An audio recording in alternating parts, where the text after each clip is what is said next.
Hello అండి, అందరికీ నమస్తే. ఆంధ్రజ్యోతి, ఈనాడు, సాక్షి ఈ మూడిట్లో వచ్చే ముఖ్యమైన అంశాన్ని ఒక 10 నిమిషాల పాటు చూసుకుందాం. అదే మన కంటెంట్ అనమాట. సో వీడియో చివరి వరకు చూడడానికి అయితే ట్రై చేయండి అండ్ ఖచ్చితంగా లైక్ చేసి సబ్స్క్రైబ్ చేసుకోండి. సో ఈరోజు ఆంధ్రజ్యోతిలో బ్యానర్ వార్త ఏంటంటే, కల్తీ కెమికల్ నెయ్యి, తిరుమల నెయ్యి కేడీల గుట్టు నిలిపిన సిబిఐ చిట్ ఛార్జ్ అండి. 10కి పైగా రాష్ట్రాల పరిధిలో తనిఖీలు, 5 రాష్ట్రాల్లో నెట్వర్క్ గుర్తింపు, చుక్క పాలు లేకుండా నెయ్యి తయారీ, బోలేబాబా డైరీ కేంద్రంగా దందా, సహకార డైరీలను తప్పించడానికి టెండర్ నిబంధనల్లో సవరణలు అంటండి, సరఫరాదారులు మధ్యవర్తులు అధికార ప్రమేయం. సో ఛార్జ్షీట్లో సంచలన నిజాలని చెప్పేసి కల్తీ నెయ్యి గురించి ఆంధ్రజ్యోతిలో మెయిన్ పేపర్లు వేశారనమాట. ఆంధ్రజ్యోతిలోనే కాదు, సేమ్ సాక్షిలో కూడా అదే వేశారు. సాక్షిలో డిఫరెంట్గా వేశారనమాట. అంతా బాబు దుష్ప్రచారమే, రాజకీయ రద్దాంతమే, కొవ్వు కలవలేదు. తిరుమల లడ్డూ ప్రసాదం నెయ్యిలో జంతు కొవ్వు కలవలేదని, పంది చేప కొవ్వు లేనే లేవు. సిబిఐ దర్యాప్తులో సంచలన నిజాలు వెల్లడి, 4 రకాల నెయ్యి శాంపిల్స్ పరీక్షించి నిర్ధారణ. అయితే వీళ్ళు ఏం చేశారంటే కల్తీయే లేదన్నట్టుగా రాశారనమాట. సో పంది కొవ్వు కలవలేదు అని రాశారు, బట్ కల్తీ జరగలేదు అన్నట్టుగా రాశారు వీళ్ళు. ఐపీఏఆర్ ఎన్డీబీ ల్యాబ్లలో పరీక్షలు, శాస్త్రీయంగా శోధించి సాధికారికంగా సిబిఐ నిర్ధారణ, బెడిసి కొట్టిన చంద్రబాబు కుతంత్రం, బాబు కుట్రలకు పవన్ కళ్యాణ్ పత్తాసు, ప్రజలను తప్పుదారి పట్టించేందుకు రాజకీయ హైడ్రామా, నెయ్యిలో జంతువు కొవ్వు కలవలేదని సిబిఐ నేతృత్వంలో స్వతంత్ర సిట్ దర్యాప్తుల నిర్ధారణ. చూడండి, అసలు నెయ్యే కాదని సిబిఐ తేలిస్తే వీళ్ళు ఏం రాశారంటే నెయ్యిలో కల్తీ లేదని రాశారు. నెయ్యిలో కల్తీ లేదు, కానీ అది నెయ్యే కాదు అనే విషయాన్ని దాపెట్టి అందులో కల్తీ లేదు అన్నట్టుగా రాశారు వీళ్ళు. సో సేమ్ అది ఈనాడులో కూడా ఇదే బ్యానర్ వర్తేశారనమాట. అనుమానమే లేదు, అది కల్తీ నెయ్యే. శ్రీవారి లడ్డు ప్రసాదం తయారీలో వినియోగించారు, కోట్ల మంది భక్తుల మనోభావాలు దెబ్బతీశారు. బోలేబాబా డైరీలో 68.17 లక్షల కిలోల కల్తీ నెయ్యి తయారు చేశారు. నాటి తీది చైర్మన్ వైవి సుబ్బారెడ్డి ఏపీ హోదాలో చిన్నప్పన్నకు జోక్యం, తుది అనుబంధ అభియోగ పత్రంలో సిట్ వెల్లడంటండి. సో 3 పేపర్లో ఇదే బ్యానర్ వార్తగా వేశారు ఈరోజు. అయితే ఈ విషయంలో ఇందులో క్లారిటీ ఏంటంటే, ఫస్ట్ కల్తీ చేయడానికి అది నెయ్యే కాదు అనేది ఫస్ట్ పాయింట్, అది ఒప్పుకోవాలి.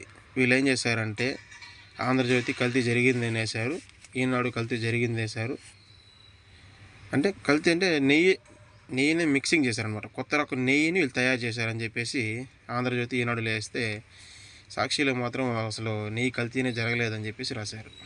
సో ఇంకా అట్లాగే అజిత్ పవార్ గారు నిన్న ఫ్లైట్ యాక్సిడెంట్లో చనిపోవడం జరిగిందండి. అజిత్ పవార్ దుర్మరణం, మహారాష్ట్ర డిప్యూటీ సీఎం విషాదాంతం, 2 పైలట్లతో పాటు సహాయకుడు, వ్యక్తిగత భద్రతాది కూడా చనిపోయారంట. ముంబై నుంచి బారామతికి వెళ్తుండగా దుర్ఘటన, బుధవారం ఉదయం 8:45 ప్రమాదం అంటండి. అట్లాగే నిన్న పవన్ కళ్యాణ్ గారు కేంద్ర మంత్రులతో కలిశారండి సెంట్రల్ ఢిల్లీలో. సో హోంమంత్రి అమిత్ షా గారిని కలిసి తెలంగాణలో మున్సిపల్ ఎలక్షన్ ఉంది కదా, సో అందులో రాజకీయ అంశాలు మాట్లాడారనమాట. అండగా నిలవండి, కేంద్ర బడ్జెట్తో అధిక ప్రాధాన్యతనివ్వండి. సో అట్లాగే ఉప్పాడ తీర రక్షణ గోడకు సహకరించండి, అమిత్ షాకు పవన్ వినతి. పిఠాపురం రైల్వే స్టేషన్ను మోడల్గా అభివృద్ధి చేయాలని అశ్విని వైష్ణవ్కు విజ్ఞప్తి.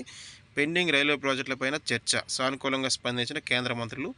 ఢిల్లీ పర్యటనలో డిప్యూటీ సీఎం పవన్ కళ్యాణ్ గారు సమావేశాలని చెప్పేసి వేసారంట. అయితే అమిత్ షా గారితో కలిసిన తర్వాత కొన్ని రాజకీయాల విషయాలు కూడా మాట్లాడారండి. తెలంగాణలో మున్సిపల్ ఎలక్షన్స్ వస్తున్నాయి కదా, సో అందులో పోటీ చేయడానికి దానికి సంబంధించిన రాజకీయ వ్యూహాలు మాట్లాడారనమాట. సో అది తొందరలో ఒక స్టేట్మెంట్ బయటకు వస్తుంది. సేమ్ ఈనాడులో కూడా అమిత్ షా గారు కలిసిన విషయాలు రాశారండి. సో అమిత్ షాతో పవన్ కళ్యాణ్ భేటీ, రాష్ట్ర అంశాలపై విస్తృతంగా చర్చించినట్లు వెల్లడని చెప్పేసి. అట్లాగే ఆంధ్రజ్యోతిలో గద్దెపైకి సారాలమ్మ అని చెప్పేసి ఈరోజు మేడారం జాతర గురించి రాశారనమాట. సంబరంగా జాతర తొలి ఘట్టం, ఉదయం నుంచి సారాలమ్మక పూజలు, నేడే గద్దెపైకి సమ్మక్క తల్లి, పూర్తయిన ఏర్పాట్లు అని చెప్పేసి సమ్మక్క సారక్క జాతర జరుగుతుంది కదా, సో దాని గురించి రాశానమాట. అట్లాగే అమెరికాతోనే గాజాలో శాంతి, ఆ దిశగా కసరత్తు జరుగుతోంది. ఐరాసాలో హమాస్ సంస్థలు చేరాయి, అందుకే దాన్ని నమ్మటం లేదు. 70,000 పాలస్తీన్లను చంపామనేది అబద్ధం, మాపై దుష్ప్రచారం, హమాస్ను నిర్మూలిస్తాం, పాలస్తీన్లకు గొప్ప భవిష్యత్తు కోరుకుంటున్నామని చెప్పేసి అజర్బైజాన్ రాయబారి ఉన్నారు కదా, సో ఇజ్రాయెల్లో, ఆయన ఆంధ్రజ్యోతికి స్పెషల్ ఇంటర్వ్యూ ఇచ్చారు కదా, అందులో చెప్పారనమాట. సో అట్లే రాష్ట్రంలో రాక్షస పాలన అని చెప్పేసి నేను జగన్మోహన్ రెడ్డి గారు మీటింగ్ పెట్టారు కదండి, సో దాని గురించి రాశారు. రాష్ట్రంలో రాక్షస పాలన, జంగిల్ రాజుకు బాబు లోకేష్ ప్రోత్సాహం, పోలీసులు రెడ్ బుక్ రాజ్యాంగం నడిపిస్తున్నారు, మహిళలపై ఎమ్మెల్యే లైంగిక వేధింపులు, 150 నియోజకవర్గాల్లో పాదయాత్ర చేస్తా, వచ్చేది వైసీపీ ప్రభుత్వమే, జగన్ 2.0 ఎలా ఉంటుందో చూస్తారని చెప్పేసి భీమవరం నేతల భేటీలో వైసీపీ నేత ఈ కామెంట్లు చేశారంట. మీ పార్టీలో కూడా ఉన్నారు కదండి. ఎవరి పార్టీ వాళ్ళు ఒత్తాస పలుకుతారు అంతే. ఎట్టకేలకు గ్రూప్ 2 ఫలితాలు అంటండి విడుదల చేశారంట. ఉద్యోగాలకు 891 మంది ఎంపిక, 2 పోస్టులు రిజర్వ్ అంట, మిగిలినవి 12. కొన్ని కేటగిరీల్లో అర్హులైన అభ్యర్థులు కొరత. టీచర్కు గ్రేడ్ 3, మున్సిపల్ కమిషనర్ ఉద్యోగం. ఆంధ్రజ్యోతి కథనంతో ఆగమేఘాలపై కదలిక, ముఖ్యమంత్రి కార్యాలయం అధికారులపై ఆరా, వెంటనే విడుదల ప్రారంభం. అట్లాగే పేదలందరికీ ఇల్లు అంటండి 2029 నాటికి 7,50,000 మందికి అందజేత. మరో 2,50,000 మందికి స్థలాల కేటాయింపు. జూన్ నాటికి లబ్ధిదారులకు 2.61 లక్షల ఇల్లు. హడ్కో నుంచి ఏపీ టిడ్కోకు 4,450 కోట్ల రుణ గ్యారంటీ ఆమోదం అంటండి. అమరావతిలో వీధి పోటున 112 ఫ్లాట్లు రద్దంట. సో అమరావతిలో వీధి పోటు తగ్గుతుందంటారు కదా. సో వాస్తు ప్రాబ్లం వచ్చి 112 ప్లాట్లు రద్దయ్యాయంట. లాటరీ ద్వారా రైతులకు ప్రత్యామ్నాయ ప్లాట్లు. రాజధానిలో అనాథ పిల్లలకు పింఛన్లు మంజూరు.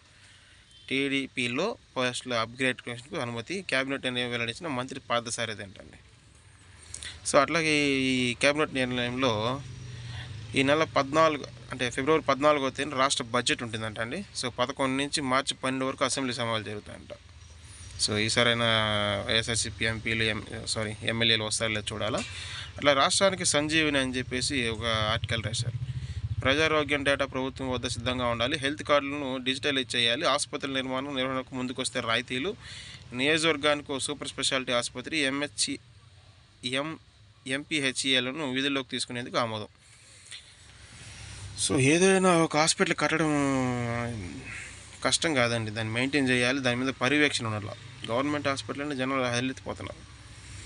సో అట్లాగే రామ్జీ అమల్లో రాజీ లేదు. పక్కా ప్రణాళికతో సిద్ధమైన సర్కార్. బడ్జెట్లో 9,000 కోట్ల ప్రతిపాదన. కొత్త స్కీమ్ సద్వినియోగానికి కార్యాచరణ. గ్రామాలకు మరింత అనువుగా మార్చే యోచన. రాష్ట్రాలు కొత్త పథకం భారమే అయినా సమర్థంగా వాడుకుంటే మంచి ఫలితాలే వస్తాయన్న ధీమాలో సర్కారు ఉందంట. సో అదే అండి ఆంధ్రజ్యోతిలోని విషయాలు. ఇక ఈనాడులో కూడా మహావిషాదం అని చెప్పేసి బారామతిలో ఎదుగుతుండగా కుప్పకూలిన విమానం పొగమనించే కారణం. మహారాష్ట్ర ముఖ్యమంత్రి అజిత్ పవార్ సహా 5 దుర్మరణం అని చెప్పేసి ఇది రాశారనమాట. సో దీన్ని చదువుకున్నాం. సో అట్లా ఈనాడులో జూన్కి లబ్ధిదారుల చేతికి 2.61 లక్షల టిడ్కో ఇల్లు అని చెప్పేసి ఆంధ్రజ్యోతిలో చదువుకున్నాం కదా. సో దాన్ని ఇక్కడ హైలైట్ చేశారు. సో న్యాయ వ్యవస్థలో ఏ అయితే బహుజాగ్రత్త, దానికి సృహ విచక్షణ సాక్ష్యాధారాలు విశ్లేషణ తెలియవు. న్యాయాధికారులను అప్రమత్తం చేస్తూ హైకోర్టు తీర్పు అంటండి. లేని తీర్పులను సృష్టించి ఇచ్చిన ఏఐ, వాటిని ఉత్తర్వుల్లో ప్రస్తావించిన ఓ న్యాయాధికారి అంట. సో ఏ అయితే చాలా జాగ్రత్తగా ఉండాలి. సో తను కవర్ చేసుకోవడానికి లేని తీర్పు కూడా ఇచ్చినట్టు చెప్తుందని చెప్పేసి హైకోర్టు అనే వ్యాఖ్యానించిందంట. సో అట్లే ఏళ్ళ నాటి రుణం వెంటాడుతోంది. కేవలం సెక్యూరిటీల భారమే 4,33,000 కోట్లు అంటండి. ఇది తీరాలంటే 2064 వరకు కట్టాల్సిందే. రాష్ట్రం ఏటా చెల్లించాల్సిన అప్పులపై ఆర్బీఐ నివేదిక చేయండి. విచ్చలవిడిగా అప్పు చేయండి, జనాలు ఎత్తి మీద వేసేయండి, కట్టుకుంటారు. మేము కట్టాము, రేపు తర్వాత మా పిల్లలు వాళ్ళ తరాలు కడుతూనే ఉంటారు. ఉమ్మడి విభజిత ఆంధ్రప్రదేశ్ దశాబ్దాలుగా వివిధ ప్రభుత్వాలు రిజర్వ్ బ్యాంక్ నుంచి సెక్యూరిటీల వేళల్లో తీసుకున్న రుణాలు తేవాలంటే 2064 వరకు సంవత్సరం వరకు కట్టాల్సిందే. అంటే ఈ అప్పు తీరేందుకు మరో 38 ఏళ్ళు పడుతుందన్నమాట. విచ్చలవిడిగా పథకాలు పెట్టడం, అవసరం లేకపోయినా పథకాలు పెట్టి జనాలను ఎత్తి మీద వేయడం. జనాలకి ఏమో తీసుకునేటప్పుడు బాగానే ఉంటుంది, కట్టేటప్పుడు తెలియకుండా లాగేస్తున్నారు. అది యాప్ సాయంతో పక్కాగా విచారణ, ప్రాసిక్యూషన్. 15 నెలల్లో 51 మంది నేరగాలు జైలుకు అని చెప్పేసి ఏలూరు పోలీసులు ధర్మాస్త్రం అని ఒక యాప్ రూపొందించారంట. సో దాంట్లో ఎంక్వైరీ అనేది చాలా ఈజీగా ఉందనేసి దాని గురించి రాశారు. అట్లాగే సారలమ్మ ఆగమనం. కన్నెపల్లి నుంచి దగ్గర నుండి తీసుకొచ్చిన తెలంగాణ మంత్రులు సీతక్క, అట్లూరి వనదేవతకు అడుగడుగున నీరాజనాలు. నేడు సమ్మక్క రాక. సో తెలంగాణలో మేడారం జాతర మైదానం పరిసరాల్లో వెలసిన దుకాణాలు, గుడారాలు, అంతచిత్రంలో జంపన్న వాగులో నుంచి సారలమ్మను తీసుకొచ్చిన పూజారులు, మంత్రులు సీతక్క, అట్లూరి లక్ష్మణ్, పోలీసులు, ఉన్నతాధికారులు అంటండి. సో సమ్మక్క సారక్క జాతర బాగా జరుగుతుంది. సో అదే అండి ఈనాడులోని అంశాలు. సో ఇక సాక్షి చూసుకుంటే, సాక్షిలో ఈ కల్తీ నెయ్యి గురించి చదువుకున్నాం కదా. అట్లాగే కూటమి పాలనలో ఆటవిక రాజ్యం. బాబు జంగిల్ రాజు. కూటమి నేతల అవినీతి, విచ్చలవిడితనం, బరితెగింపై మాజీ సీఎం వైఎస్ జగన్ విమర్శలంట. నిప్పులు అని రాయకండి బాబు, నిప్పులు నిప్పులు నిప్పులు అని 24 గంటలు. అట్లాగే విమాన ప్రమాదంలో అజిత్ పవార్ దుర్మరణం. బారామతి విమానాశ్రయం వద్ద ఘటన అని చెప్పేసి అజిత్ పవార్ గారు చనిపోయారు కదా. సో వాడి గురించి చనిపోయారు కదా, దాని గురించి రాశారు.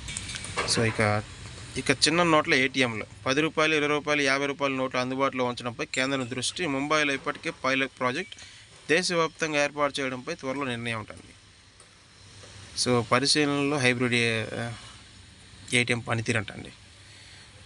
సో తక్కువ విలువ కలిగిన కరెన్సీ నోట్లను పంపిణీ చేసే నమూనా యంత్రాలను ప్రస్తుతం ముంబైలో పైలట్ ప్రాజెక్టుగా కింద పరీక్షిస్తున్నారు. ఈ ఏటీఎంలు ఆమోదముద్ర పడితే వీటిని దేశవ్యాప్తంగా ఉపయోగించాలని కేంద్ర ప్రభుత్వం భావిస్తుంది. రైల్వే స్టేషన్లు, బస్ స్టేషన్లు, మార్కెట్లు, ఆసుపత్రులు, ప్రభుత్వ కార్యాలయాలు వంటి జనం ఎక్కువగా ఉన్న ప్రదేశాల్లో వీటిని ఏర్పాటు చేస్తారు. మరోవైపు బ్యాంక్ ఆఫ్ బరోడాకు చెందిన ముంబై శాఖలో హైబ్రిడ్ ఏటీఎం పనితీరును ఆర్బీఐ పరిశీలించింది.